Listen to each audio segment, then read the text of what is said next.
abre a tua Bíblia nesta noite, no livro de Romanos, capítulo 11, versículo 33, amém?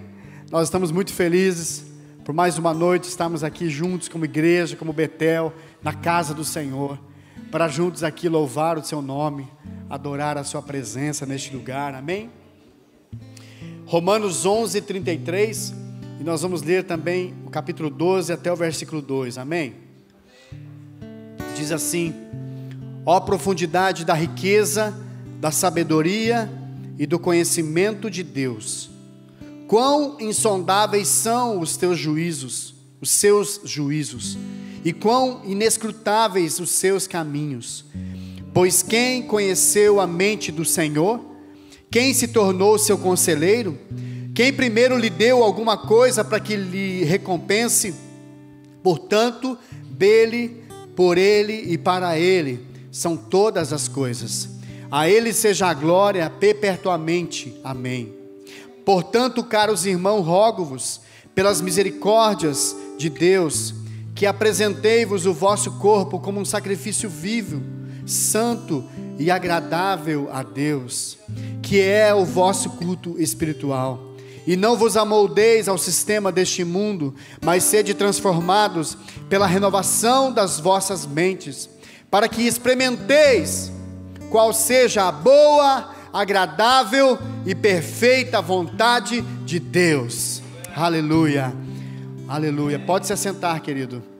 Obrigado, Senhor, por esse texto, por essa palavra tão preciosa, por essa palavra, Senhor, que nos ensina, Senhor, que nos ensina a fazer com que nós entendemos quem somos no Senhor. Somos homens e mulheres que o Senhor separou um dia para louvar o Senhor, para entregar a nossa vida ao Senhor, a não se amoldar com o padrão do mundo lá fora, com o padrão da carnalidade, da vida do Egito, mas viver uma vida em Canaã, uma vida rumo a Jerusalém, uma vida rumo à tua presença, rumo aos teus propósitos.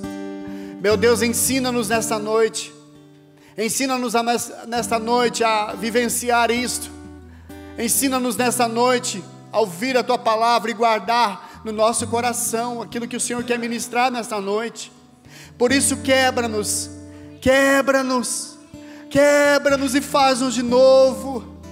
Nós precisamos perpetuamente ser quebrantado. Oh, leva-nos a este lugar de quebrantamento, leva-nos a este lugar, oh Deus, de tratar a nossa alma, de tratar as nossas vidas. Fala conosco nesta noite, Jesus. Fala ao nosso coração nesta noite. Nós te damos liberdade neste lugar. Nós te damos liberdade para que os anjos de Deus, ministradores, estejam ministrando neste lugar. Abra a nossa capacidade de entender a Tua palavra. Abre o nosso entendimento. Abre, Senhor, o nosso coração, os nossos olhos. Abre a nossa boca. Abre os nossos ouvidos. Oh, meu Deus, quantas as vezes os nossos ouvidos estão presos, não conseguem enxergar a Tua voz. Abre-nos nessa noite. Abre-nos nessa noite. Queremos estar somente perto de Ti, Senhor, mais nada. Não queremos ter palavras bonitas, discursos bonitos, mas nós queremos a Tua presença. Ela que nos basta, ela que nós procuramos, ela que nos cura, que nos trata, que nos cuida. É essa presença que nos enche de paz. Enche as nossas vidas com a Tua paz. Enche-nos nessa noite, Espírito Santo. Oh, fecha os seus olhos, queridos. Fecha os seus olhos e busque o Senhor mesmo sentado. Fala para Jesus: Jesus, eu quero Te ouvir nesta noite. Eu preciso Te ouvir, Jesus. Abre os meus ouvidos nessa noite espirituais. Abre os meus ouvidos. Abre, abre, abre, abre. Abre o meu entendimento. Eu preciso entender, eu preciso crescer. Abra, Senhor, nesta noite. Que o teu nome seja adorado neste lugar.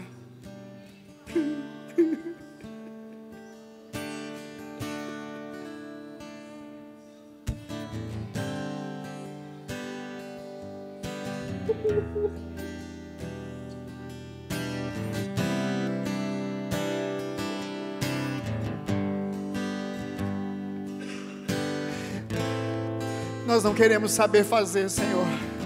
Nós não queremos ser religiosos. Nós não queremos ter uma cartilha para seguir.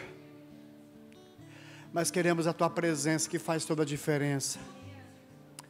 É ela que nos capacita, é ela que nos enche, é ela que nos preenche. Por isso, nesta noite, que a paz que excede todo o entendimento esteja ministrando neste lugar.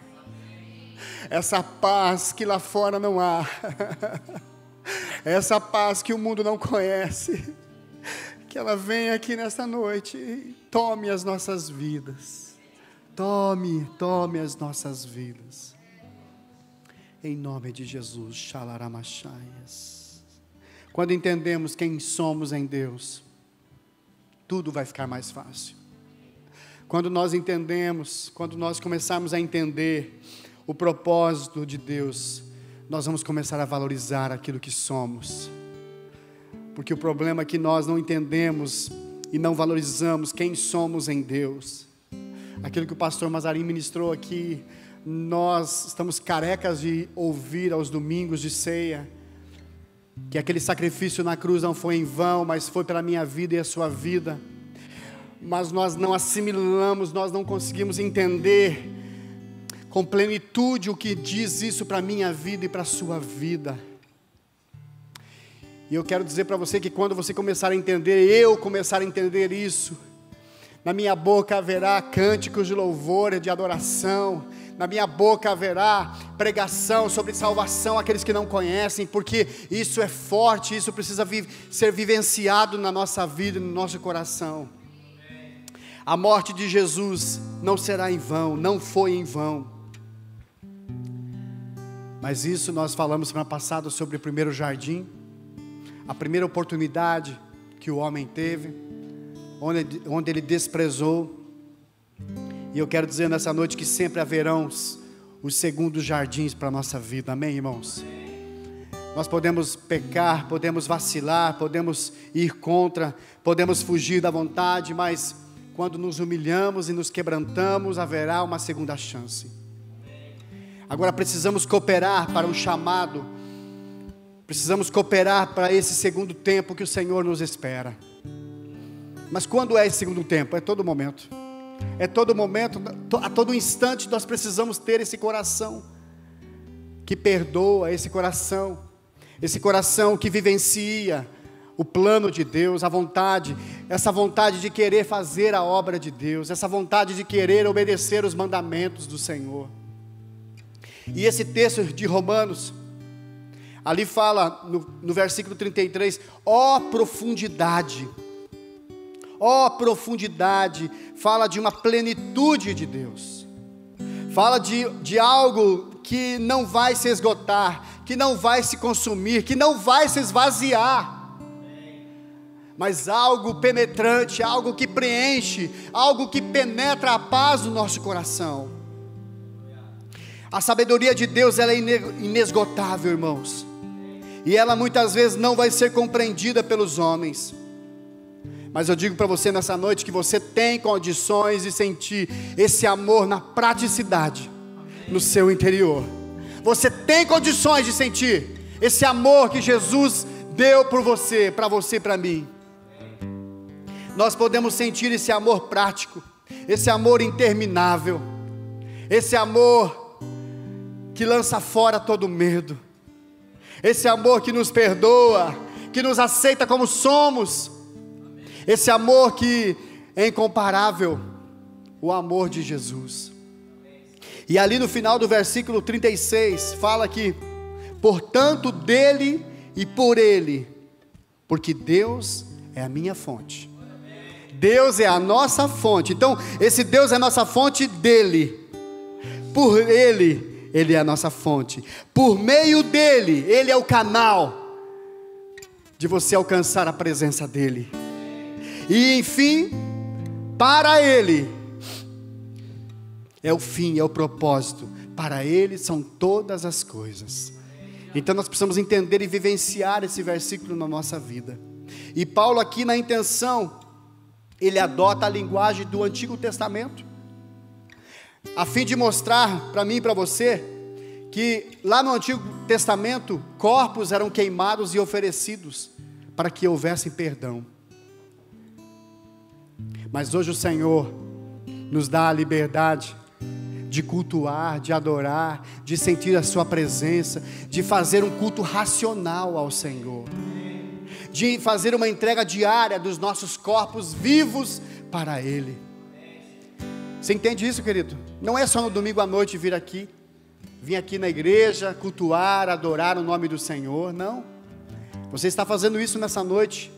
Você como corpo, como espírito, alma, você está aqui na igreja, sentado, ouvindo a palavra, você teve um momento de louvor, adorou, cantou, isso é um culto racional. Mas quando nós entregamos a nossa vida todos os dias, a fazer um culto racional a Ele, a minha história e a tua história vai ser escrita de formas diferentes. A caneta celestial do céu vai começar a vir com uma história determinante na tua vida. Aleluia. Então cada um de nossos atos de obediência pode ser considerado como um gesto de adoração. E você cultuar o nome de Deus todos os dias é um ato de obediência. É você adorar ao Senhor obedecendo. Essa é uma ferramenta que o Senhor coloca, é um gesto de adoração. Você sabe o que é? É você falar assim: eu reconheço o Senhor da minha vida. Eu reconheço Jesus como meu Deus, meu Senhor. E nós precisamos entender, querido, que não é uma religião, que não é uma igreja de 4 paredes, mas é um culto todos os dias na presença dEle. Aleluia. Então o Senhor quer trazer nessa noite um entendimento de um culto diário, racional a Ele. O Senhor deseja em que eu e você possamos ir a um novo nível no Senhor.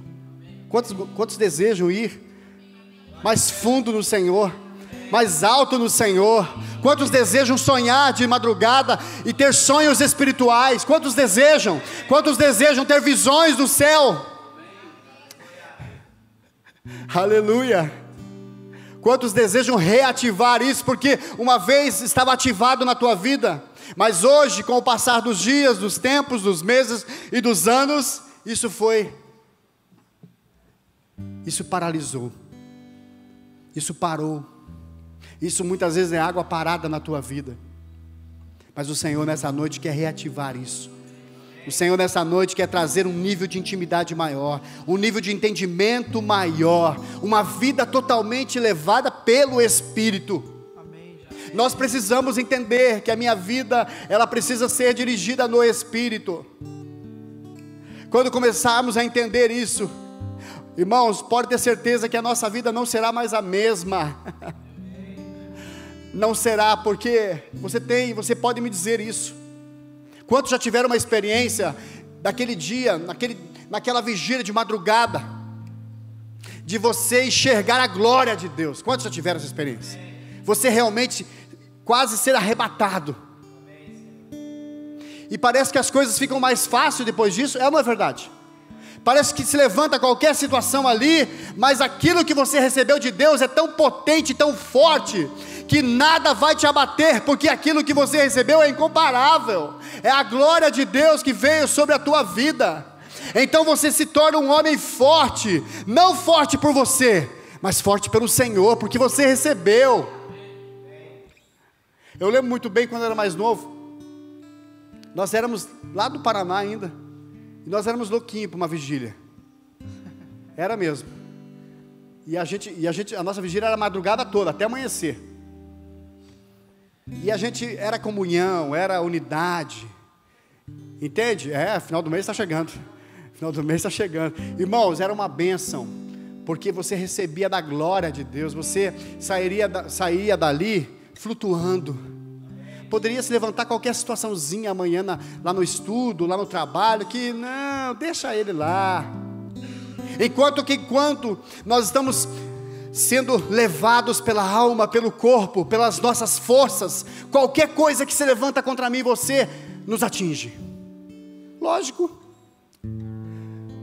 nós não somos Superman, nem Mulher Maravilha. Na minha época eram esses desenhos, né, irmãos? Por quê? Porque nós não temos a força aqui dentro, porque muitas vezes nós somos carregados pela nossa alma, pelo nosso corpo. Agora, quando nós entendemos o propósito de todos os dias cultuar o nome do Senhor, adorar o nome do Senhor, se prostrar diante da sua face, as coisas começam a mudar, as respostas virão, as decisões virão com praticidade, com rapidez, porque o Senhor é quem está conduzindo. Quantos estão orando de madrugada aí? 6 horas da manhã, né? Hoje de manhã a gente não viu muita mensagem lá no WhatsApp, não. Eu fiquei até preocupado. Falei, meu Deus, esses irmãos não acordaram para orar. Glória a Deus. Mas nós estamos orando. E eu conversava esses dias com a Inoan, com a pastora Inoan. Nós oramos muito pouco. Nós oramos muito pouco. Outro dia um pastor, a gente ouviu, eu e a Aline ouvimos o pastor ministrando. E ele, no meio de um monte de pastor, e ele perguntava para a plateia: quantos de vocês têm 2 horas de oração por dia? Eu não sei se um levantou a mão. Quantos então 1h30? 1 hora. Aí uns gatos.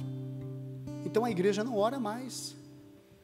Parece que antigamente a gente tinha propósito, a gente buscava, a gente ia, a gente fazia.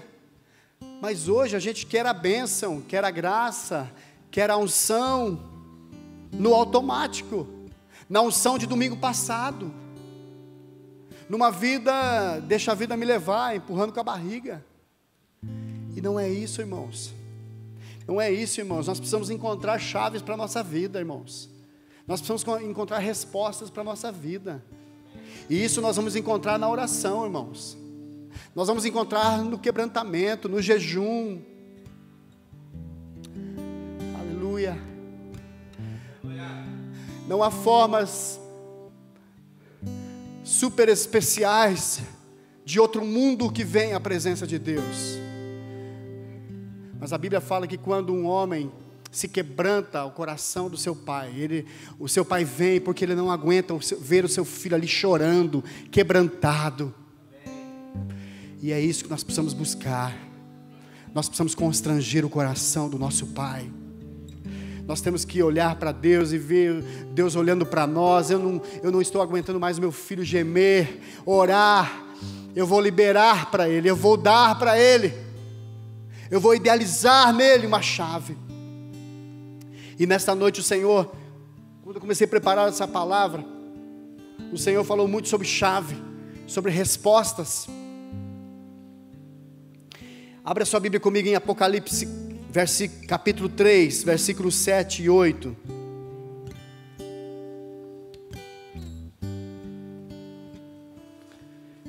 Apocalipse 3, 7 e 8. Quem achou, diga amém. Amém. Olha, o povo está afiado, hein? Glória a Deus. Ao anjo da igreja em Filadélfia escreva: estas são as palavras daquele que é santo e verdadeiro, que tem a chave de Davi.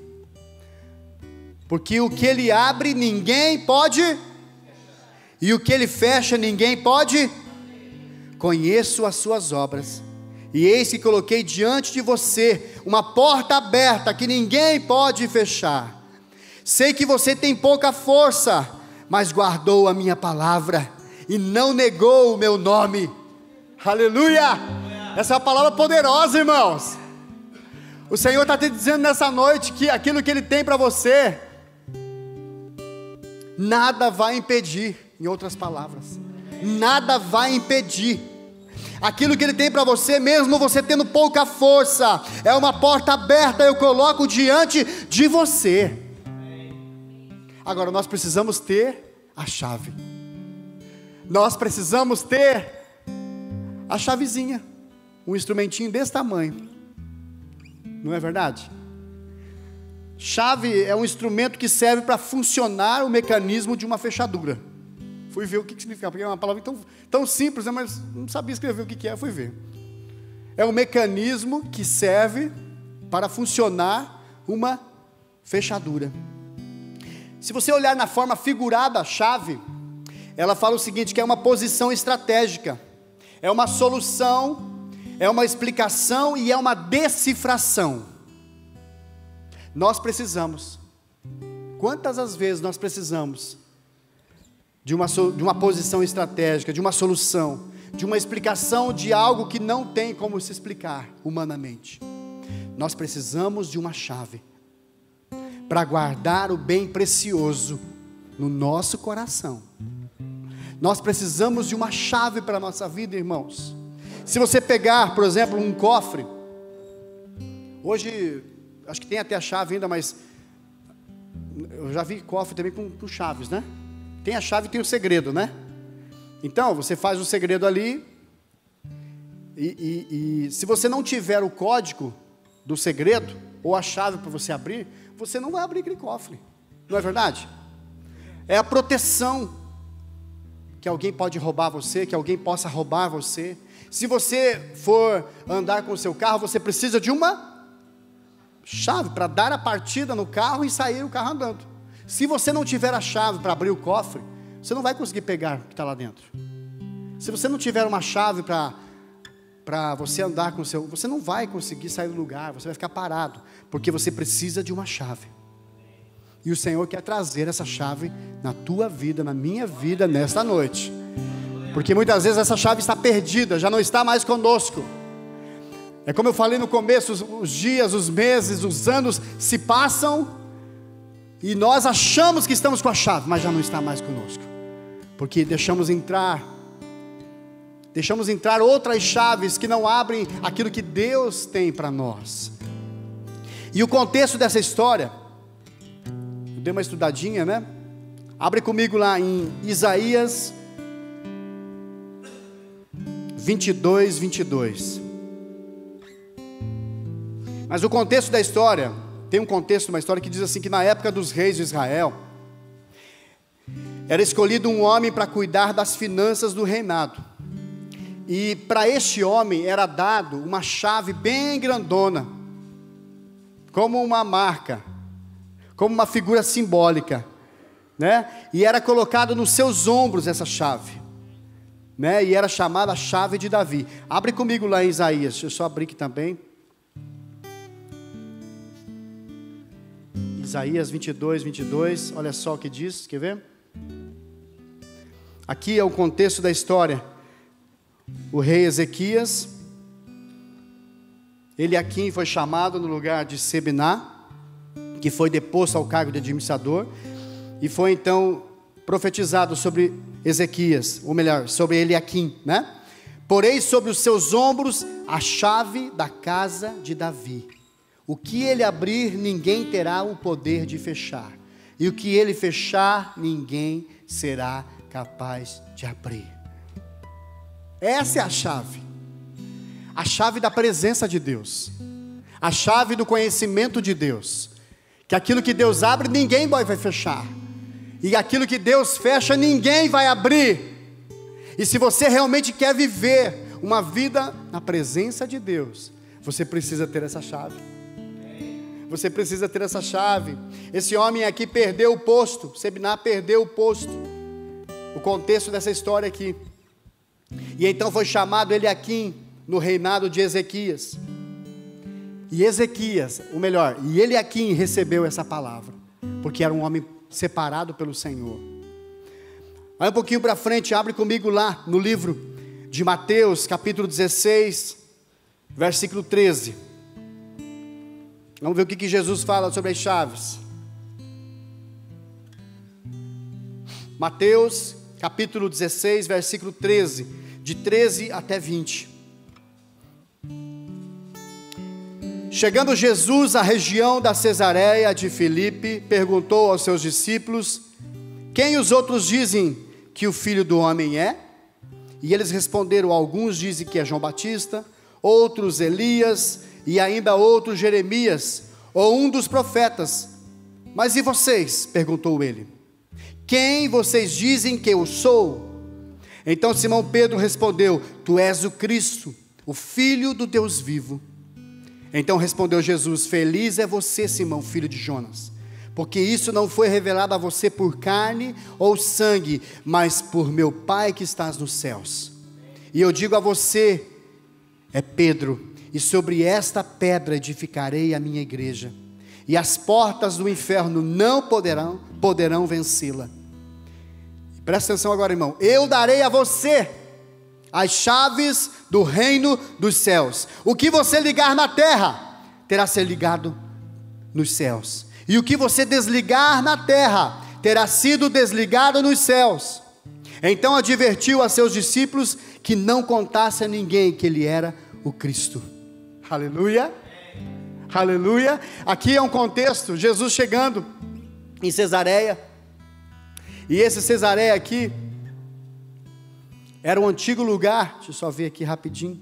Era a antiga Panéias, né? O lugar que chamava Panéias, e foi colocado Cesareia em homenagem a César, e eles mudaram esse nome para homenageá-lo. E era uma região totalmente pagã, e Jesus ali, eu imagino que ele queria saber: quem vocês acham que é o Cristo?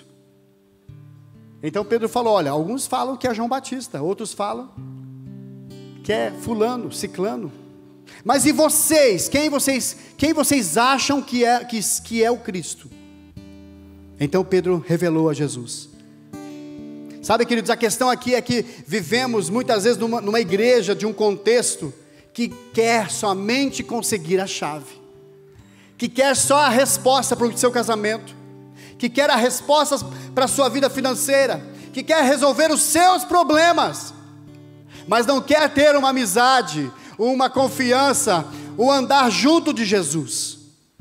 Então a igreja hoje deseja as chaves de Deus, mas ela não quer o Deus das chaves.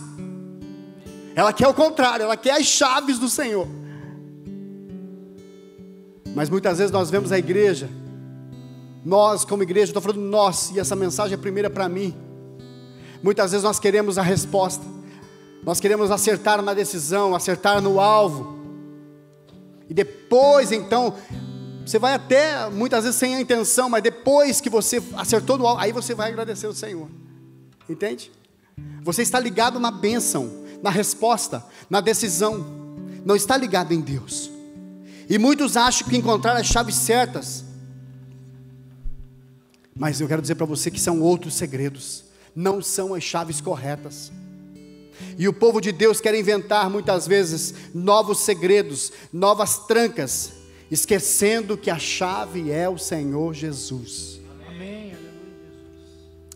Nós entendemos muitas vezes a campanha da prosperidade, nós entendemos que são chaves alternativas, a campanha disso ou daquilo, chaves alternativas, chaves para chamar povo, chaves para encher uma igreja. E na época ali Jesus se intitulava como Filho do Homem. Ele intitulava aquilo para usar a personalidade celestial dele. E ele perguntou: quem é o Filho do Homem? Então, querido, Jesus ali quis sondar os corações presentes. Jesus olhou para eles e pensou: quero ver o que passa no coração, quero ver o que passa na mente desses homens. E Jesus quer aqui nesta noite sondar os nossos corações. Jesus aqui quer nesta noite trazer essa mensagem para mim e para você, e dizer para mim e para você o seguinte: onde está a chave que eu te dei um dia? Você tem realmente usado a chave que eu te dei? Ou você tem usado chaves de alternativas para a tua vida? Aleluia. Por isso que eu falei no começo que em todo momento é necessário saber o nosso lugar. Saber o nosso lugar. Quando entendemos o nosso lugar, queridos, nós vamos até sofrer, mas vamos entender o sofrimento, porque é por causa dele, é por causa do seu reino. Amém, Senhor.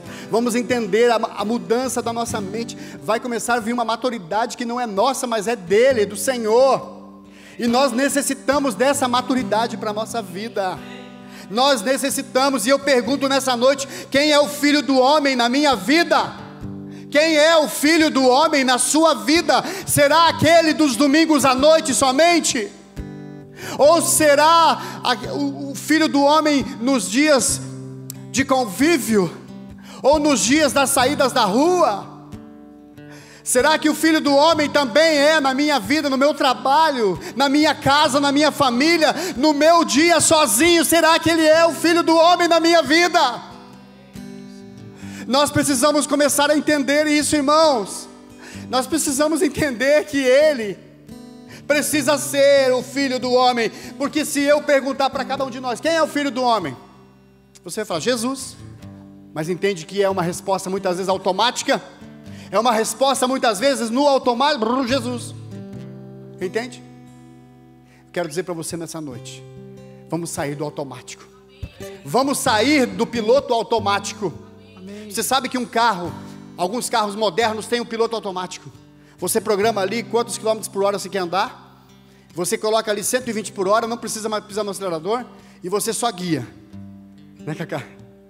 Lógico que vai pôr o pé no freio também, né? Senão passa por cima de alguém.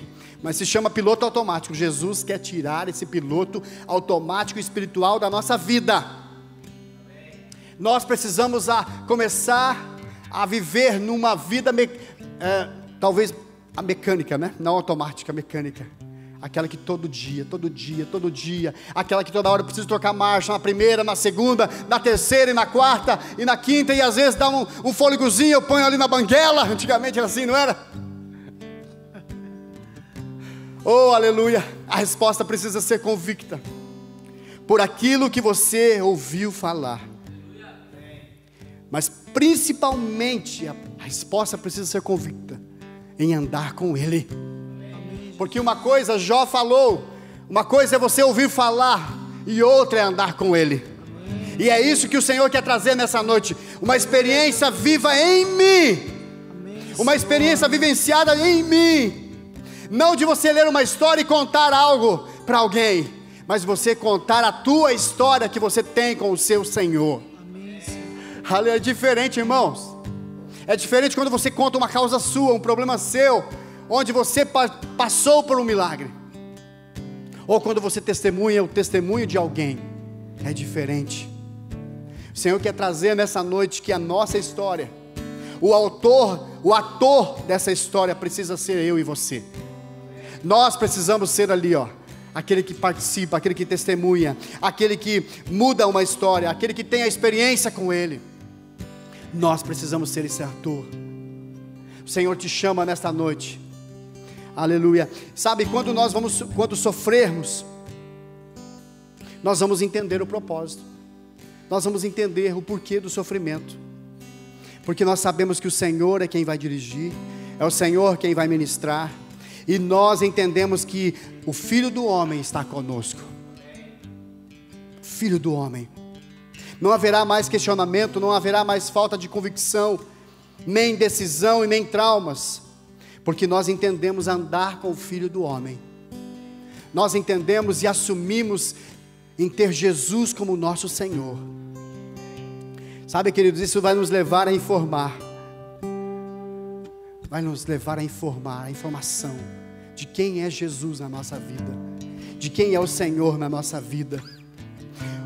O duro é quando você tem uma causa, uma situação, e você vive em meio a crises e provas, e você não tem um entendimento daquilo para a tua vida. É terrível.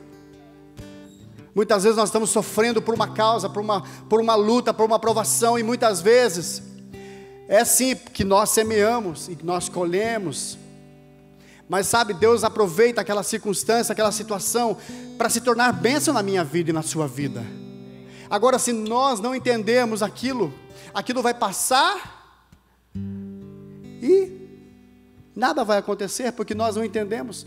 Talvez vamos murmurar, vamos criticar, porque ainda não tínhamos entendido o Filho do Homem. E Jesus ouviu daqueles homens, uns João Batistas, outros Elias, e até Jeremias. E aqui eu vejo no âmbito espiritual, porque nós podemos levantar teses religiosas, teses sobre lei, teses que saem de um coração de um homem, que saem de um coração de uma religião, e talvez outros possam olhar para o trabalho, para a sua vida financeira, e aí a gente pega o âmbito material, os jeitos humanos. Eu quero dizer para você que muitas vezes isso se torna-se um apoio, sem fundamento, sem substância. Isso são coisas que são passageiras, isso são coisas que poderão vir ventos e tempestades, e isso não te levar a nada. Quantas as vezes já ouvi, bocas de pessoas: agora eu estou bem, estou equilibrado, tenho uma família na igreja. Já vi isso de bocas de pessoas que servem a Deus, mas a primeira circunstância contrária que vinha, a pessoa já desequilibrava, porque não estava firmada na rocha certa, não estava firmada numa base que te dá sustância, não reconhecia ainda o Filho do Homem. Talvez pudesse entender que o Filho do Homem seria lá o pastor, o bispo, ou talvez uma condição financeira, ou talvez o meu trabalho, nossa, é a fonte, uma fonte. Não entendeu que a fonte não é o seu trabalho, mas a fonte é o Filho do Homem, é Jesus. E Jesus aqui nesse texto ele fala o seguinte, que não foi por carne ou por sangue. Isso me chamou a atenção. Não foi por carne ou por sangue. E aqui carne fala das nossas vontades. O reconhecimento que Pedro teve, que Jesus era o Filho do Homem, não foi, Jesus falando, não foi pela sua carne. E aqui carne fala das nossas vontades, fala da nossa alma, fala do nosso corpo. Não foi pelo sangue. E aqui fala de legalidade, de religião, de lei. Não foi. Então, se nós muitas vezes queremos usar a religião, queremos usar a minha vontade para dizer quem é o Filho do Homem, nós estamos indo para um caminho errado. A palavra do Senhor em Coríntios, 1 Coríntios 2,14, diz assim, que quem não tem o Espírito não aceita as coisas que vêm do Espírito de Deus, pois lhes são loucura, e não é capaz de entendê-las, porque elas são discernidas espiritualmente. Somente se tivermos o Espírito de Deus, vamos começar a entender as coisas do céu, as coisas do reino. Enquanto estivermos vivendo aqui, pensando nas coisas da terra, das coisas da carne, nas coisas do sangue, não vamos entender, não vamos amadurecer, não vamos crescer. E João 4,24 diz que Deus é Espírito, e é necessário que os seus adoradores o adorem em espírito e em verdade. Ele é Espírito. Nós precisamos adorar o Espírito. A nossa vida precisa estar no Espírito. A minha condição de vida precisa ser dirigida pelo Espírito. E isso traz o que para você e para mim? Uma renúncia da minha carne, das minhas vontades. Nós precisamos entender quem somos em Deus. Sabe por quê? Porque a revelação vai chegar, vai haver um alinhamento natural da minha vida e a vida do Espírito. Vai haver o fruto do Espírito, o fruto de um relacionamento entre Ele, entre eu e o Senhor, entre você e o Senhor. Não vai ser uma coisa forçada, automática, mas vai ser frutos de um relacionamento que você plantou, igreja, que eu e você precisamos plantar. E começa tudo lá em Romanos 12, o culto racional, que agrada ao nome do Senhor. Esse culto não pode ser nos domingos, ou no convívio, ou na ida na rua, não, esse culto precisa haver todos os dias na minha vida com Ele. Aleluia. Jesus vai te dizer, eu te darei as chaves. Sabe o que vai acontecer? Quando você entender que você precisa viver no Espírito, Jesus vai te dizer, meu filho Betel, pastor Marcelo, Cacá, Mariana, vai me fugindo os nomes às vezes, né, irmãos? Sabe de uma coisa, meu filho e minha filha? Eu vou te dar as chaves dos céus, e tudo que você ligar aqui na terra haverá sido ligado nos céus, e tudo que você desligar na terra vai ser desligado no céu. Sabe por quê? Porque você entendeu que você precisa andar no Espírito. Nós precisamos andar no Espírito. Nós precisamos. Aleluia. Sabe de uma coisa? Engraçado que fala primeiro, o que eu ligar aqui na terra vai ser ligado no céu. Sabe por quê? Porque lá no céu a história já está escrita para mim e para você. Então é preciso a gente ligar aqui na terra, irmãos. Lá no céu vai concordar. Por que foi a terra primeiro? Porque nós precisamos ligar aqui na terra, viver isso aqui na terra, para que se cumpra no céu, se ligue no céu, algo que já aconteceu. Irmãos, está dentro de nós, o Espírito vivifica dentro de nós. Mas muitas vezes essa morada aqui, ela está criando uma teia de aranha, ela não está sendo vivenciada. Os rios que estão aqui estão como águas paradas, que não fluem, que não jorram, entende, irmãos? Nós precisamos viver nesse Espírito, deixar esse Espírito dirigir a minha vida. Oh meu Deus, quando entendermos a vida no Espírito, vamos ligar aqui na terra, e tudo vai ser ligado no céu, e quando eu desligar algo aqui na terra, vai ser desligado no céu. Aleluia. Abre a tua Bíblia comigo, lá no livro de Reis, 2 Reis.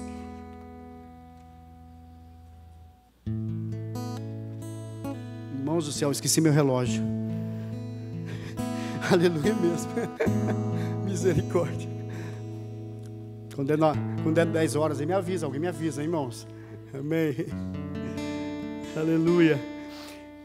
2 Reis, capítulo 22, amém. Versículo 1. A Aline está preocupada de eu perder a hora. Tá certo, querido, obrigado.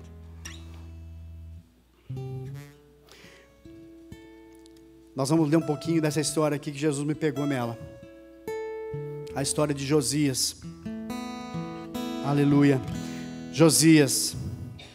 Irmãos, precisamos de uma reforma para a nossa vida. Precisamos talvez de um quebrar na nossa vida e começar de novo.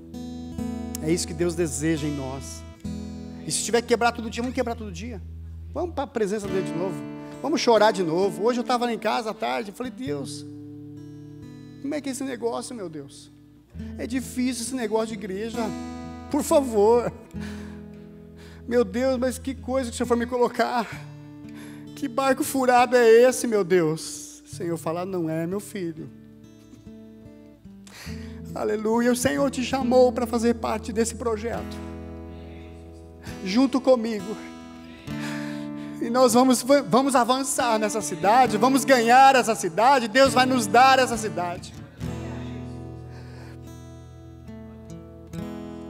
Aleluia. Então 22, né? Vamos ler um pouquinho. Então diz assim: Josias tinha 8 anos quando começou a reinar, e governou 31 anos em Jerusalém. Sua mãe se chamava Adaiá Gedida, filha de Adaías, de Boscate.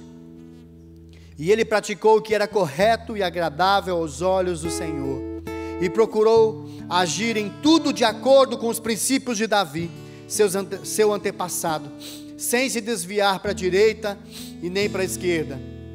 No 18º ano do seu reinado, o rei Josias mandou o escrivão e secretário pessoal Safã, filho de Azalias e neto de Messulão, à casa de Yahvé, a casa do Senhor, mediante a seguinte ordem: sobe a Ilquias, o sumo sacerdote, para que confira o dinheiro que se tem trazido para o templo do Senhor, a qual os guardas da entrada têm recebido das mãos do povo. Que todas as pessoas entreguem sua prata, exclusivamente nas mãos dos homens nomeados, para supervisionar a reforma do templo, a fim de que possam pagar todos os trabalhadores que efetuam a obra do restauro do templo do Senhor, os carpinteiros, construtores, pedreiros e os que comprem madeira e pedras lavadas com arte para restaurar a casa. Entretanto, eles não precisavam prestar conta de toda a prata que lhes foi entregue em confiança, pois todos agiam com absolutamente honestidade. Aleluia. Irmãos, nós vemos aqui a história de um rapaz. Era um filho bom de um rei mau. Não tinha berço. E eu digo ainda que é um bem-aventurado, porque não teve um ensinamento, não teve alguém para orientar. Mas ele era um homem bom, era um homem que praticava o que era correto e agradável ao Senhor. A Bíblia fala aqui que ele agradava o coração do Senhor com os princípios de Davi. Amém? Então ele tinha Davi como um exemplo. Mas Josias estava disposto a uma reforma religiosa, porque pegou uma situação de uma história de um povo que idolatrava outros deuses. Sabe, queridos, e hoje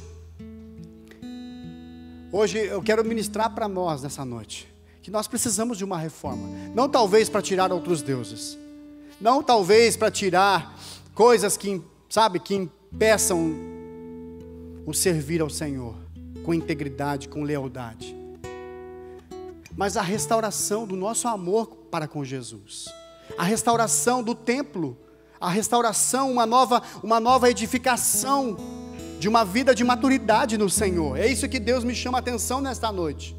Então o Senhor nesta noite espera de nós uma disposição, como Josias teve, uma disposição em querer andar com o Senhor, de fazer aquilo que agradasse os olhos do Senhor. Agora, há um preço de renúncia, há um preço muito caro em fazer a vontade do Senhor. Possa ser que para você esse preço seja até mesmo acordar mais cedo, às 6 horas da manhã para orar. Pode ser. Você despertou o relógio lá para acordar às 6 horas para orar. Ai meu Deus do céu, hoje Jesus vai me perdoar, mas hoje eu não vou acordar não. É o preço teu. Possa ser que você tenha que agradar uma pessoa que se diz inimiga. Possa ser esse preço que Jesus te pede essa noite, em que você agrade alguém perto de você, em que você ame alguém que você não deseja amar. Possa ser que seja esse preço, possa ser que seja um preço de agradar um outro, até mesmo antes de agradar a você mesmo. Possa ser que seja um preço desse, possa ser talvez um preço de você sair nas ruas, de você pregar a palavra. Eu não sei qual é o preço, não sei o que o Senhor te pede nessa noite, mas nós precisamos muitas vezes entender aquilo que vai custar para mim, aquilo que vai custar, porque você vir na igreja domingo à noite, isso não te custa nada, irmão, não te custa, isso tem que ser prazer na tua vida, isso tem que ser, chegou aquela hora, falando, não vejo a hora de chegar lá, adorar o nome do Senhor, exaltar o nome do Senhor. Você está entendendo que nós queremos sair desse campo de igreja de domingo, mas queremos entrar num novo regime, um campo de adoração todos os dias na sua presença, um nível diferente, um nível de crescer nele, de amadurecer a nossa vida espiritual nele. Possa ser que o preço seja a economia, possa ser aquele carrão bonito que você ande. Tem tantas as coisas que possa ser, tantas as coisas. Quem sabe o Senhor quer você numa base missionária, talvez seja o preço. Eu lembro uma vez, eu estava com a Aline, lá no pastor Luiz Hermínio, de madrugada, a gente conversando. Não sei se foi de madrugada essa história, mas acho que foi. Pode me corrigir, querido.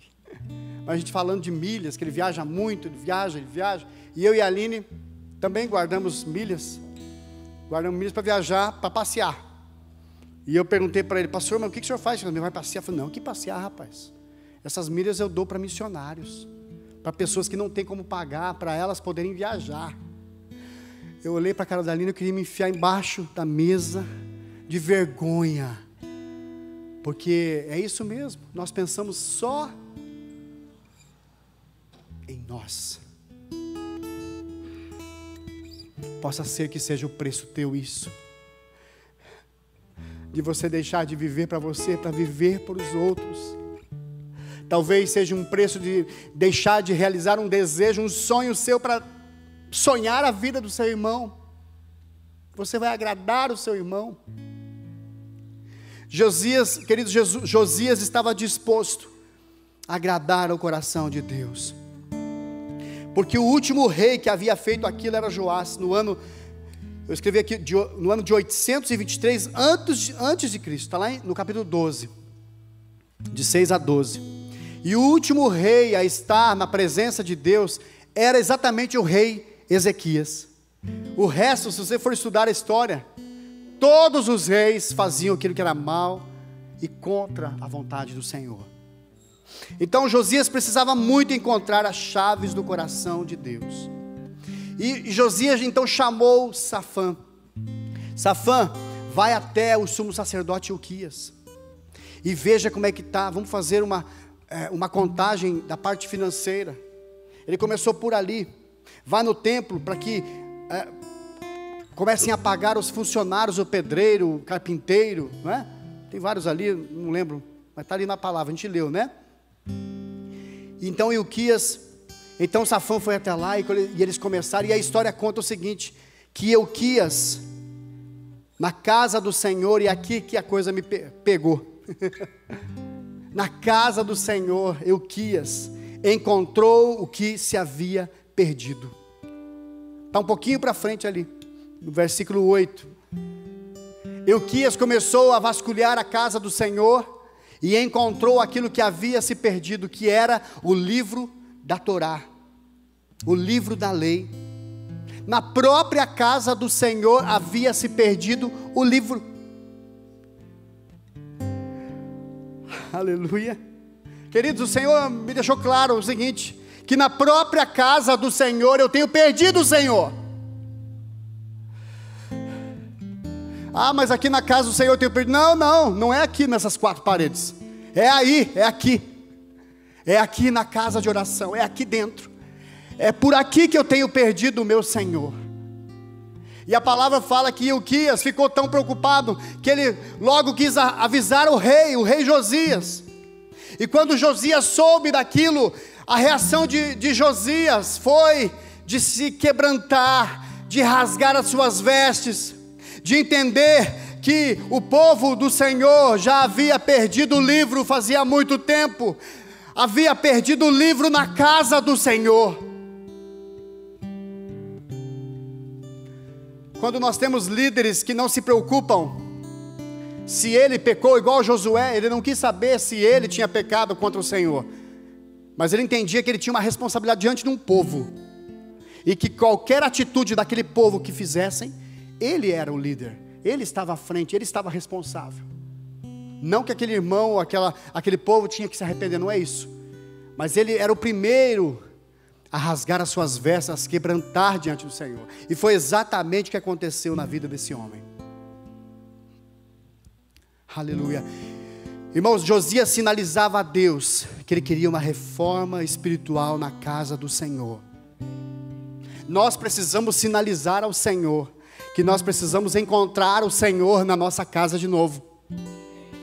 Josias rasgou as suas vestes, entendeu o seu lugar, entrou na brecha pelo povo de Deus, entrou na brecha. O Senhor começou a falar no meu coração. A igreja hoje brasileira, a igreja do Senhor Jesus, tem perdido o meu coração na minha casa. E nós? Como está a nossa vida diante do Senhor? Será que nós podemos dizer hoje que nós reconhecemos o Filho do Homem?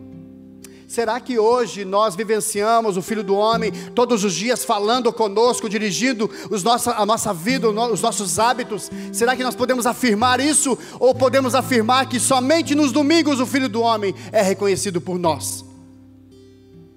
Porque se nós reconhecermos o Senhor somente nos cultos de domingo, é porque há muito tempo esse livro está perdido na casa do Senhor.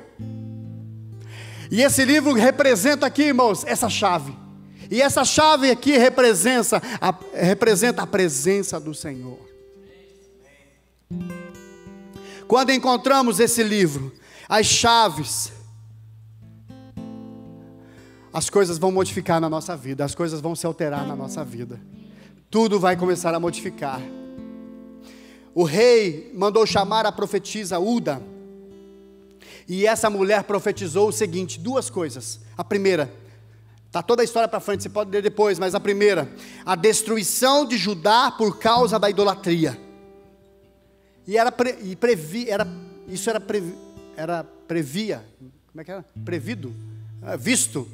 previsto, obrigado. Era previsto no livro da Torá. A destruição de Judá por causa do quê? Da idolatria. Era a primeira profecia dessa mulher. Agora a segunda profecia, a paz do Senhor durante o reinado de Josias. Oh meu Deus, quando nós tomamos a posição do nosso lugar e saber esse lugar, a paz do Senhor vai adentrar na minha casa, no meu trabalho, na minha universidade, aonde eu estiver, porque eu comecei a entender a minha vida no Espírito, a minha vida do dia a dia e não só de domingo. Queridos, essa segunda profetada dessa mulher só aconteceu, sabe por quê? Porque ele colocou-se na brecha. Ele enterneceu, ele chorou, ele se humilhou, ele se tornou brando, compassível. Ele não aguentou ver toda aquela imundície, aquela idolatria, aquela falta de Deus. Ele não aguentou. Não adianta você esperar o anjo do céu, o pastor da igreja, o músico, alguém querer falar com você. Você precisa ter intimidade com ele. A partir do momento que eu entender isso, a minha história vai mudar. A história do povo de Judá naquele momento, naquele reinado de Josias, mudou. Porque havia um homem, um rei, que entendeu o lugar que ele tinha que ocupar. Olha o que diz em Filipenses capítulo 4, versículo 5. Seja a amabilidade de vocês conhecida por todos. Perto está o Senhor, não anda ansiosos por coisa alguma, mas em tudo, pela oração e súplicas, e com ação de graças, apresentem seus pedidos a Deus. Sabe o que vai acontecer? E a paz de Deus, que excede todo o entendimento, guardará o coração e a mente de vocês em Cristo Jesus. Nós começamos a entender essa palavra de Filipenses. Finalmente, irmãos, tudo que for verdadeiro, tudo que for nobre, tudo que for correto, tudo que for puro, tudo que for amável, de boa fama, se houver algo de excelente ou digno de louvor, pensem nessas coisas, ponham em prática tudo o que vocês aprenderam, receberam, ouviram e viram em mim. Viram, ouviram. Ah, meu Deus, essa é a vida no Espírito, essa é uma vida de intimidade. Essa é uma vida que o Senhor deseja para mim e para você.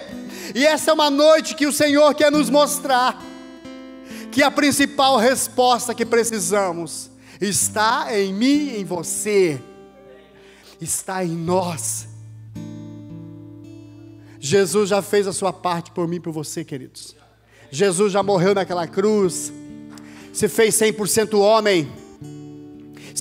Fez 100% Deus. Morreu naquela cruz, deu o seu sangue precioso para mim, por você. O livro precisa ser encontrado novamente. As chaves de Davi precisam ser encontradas de novo.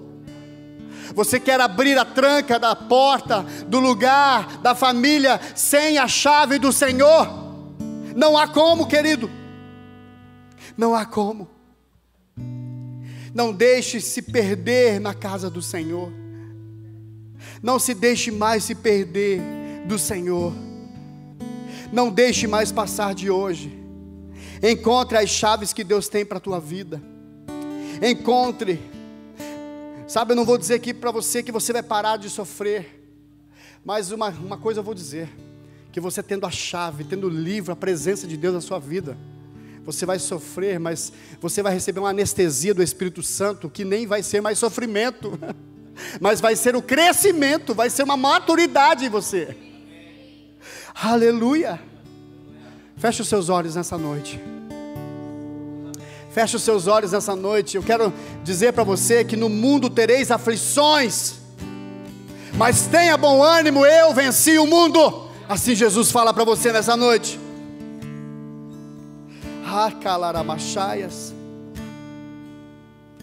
Aleluia.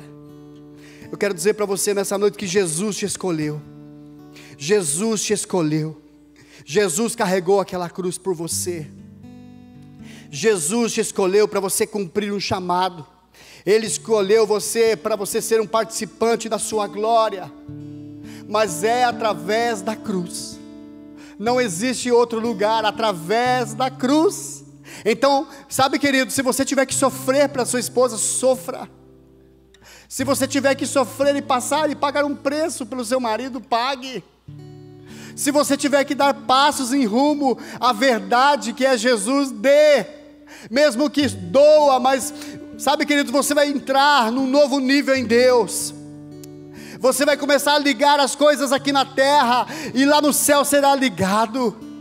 Aquilo que você desligar aqui na terra será desligado.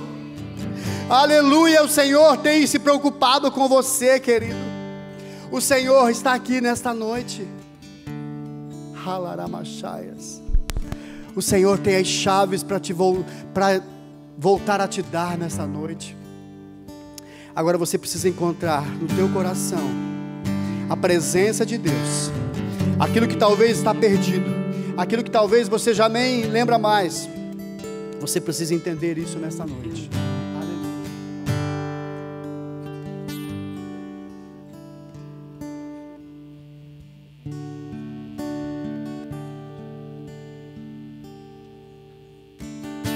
Aleluia. Fecha os seus olhos nessa noite.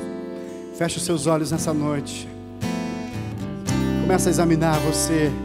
Começa a examinar. Talvez você precise encontrar de novo Jesus na casa do Senhor, em você mesmo. Começa a examinar você nessa noite. Talvez você já não tenha mais essas chaves. Talvez você não tenha mais o contato com o Senhor. Você já não consegue mais ligar mais nada. Espírito,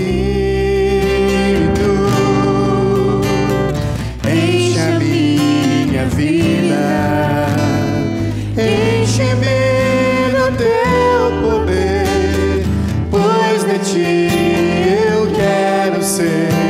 Espírito, enche o meu ser. Espírito,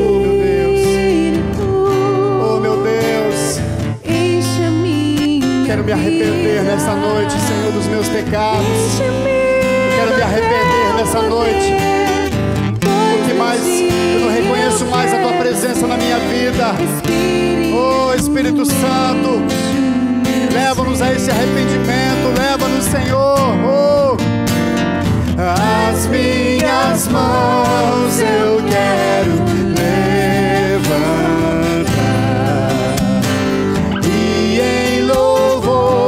te adorar. Meu coração eu quero derramar diante do teu altar. As minhas mãos eu quero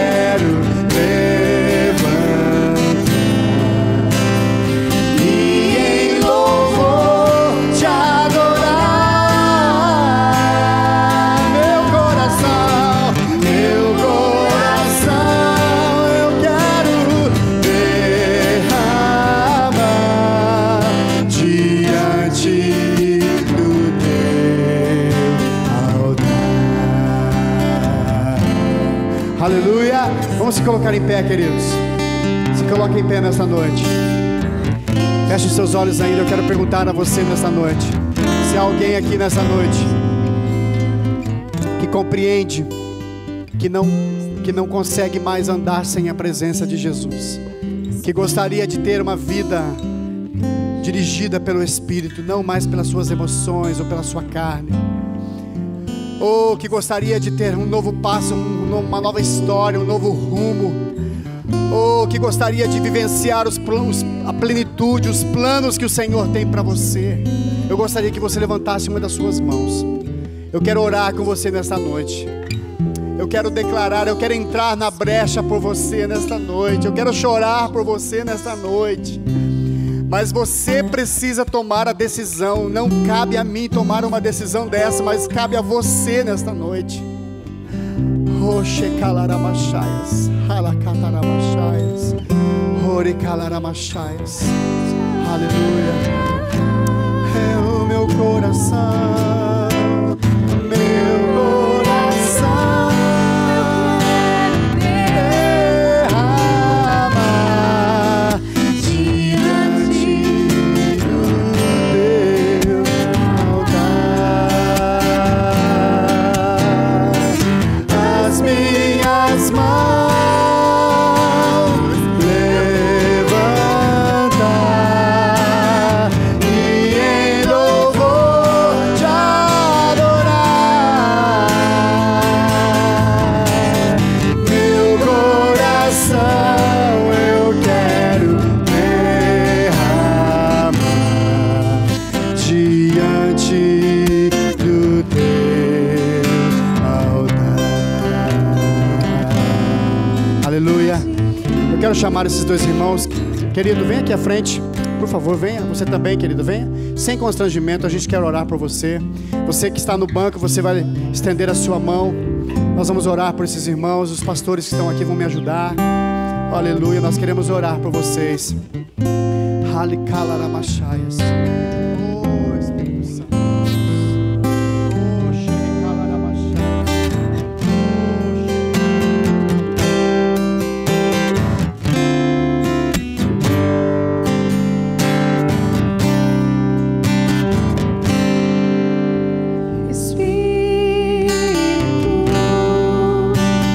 Enche a minha vida, enche-me do teu poder.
Aleluia. Levante as suas mãos essa noite. Levante as suas mãos essa noite. Comece a adorar o nome do Senhor neste lugar. Comece a adorar o nome do Senhor neste lugar. Comece a se envolver com essa glória. Talvez você já não vivencie essa glória faz muito tempo. Eu quero te avivar, o Senhor te diz nessa noite. Eu quero te levantar, te restaurar, te avivar novamente. Mas você precisa fazer. Oh, a demanda precisa estar em você, querido. A demanda precisa estar no teu coração. Oh, por isso busque-me, busque-me, busque-me, busque-me. Porque você vai começar a ligar as coisas aqui embaixo e será ligado no céu. Oh, levante as suas mãos nessa noite, adore, adore, adore o nome do Senhor.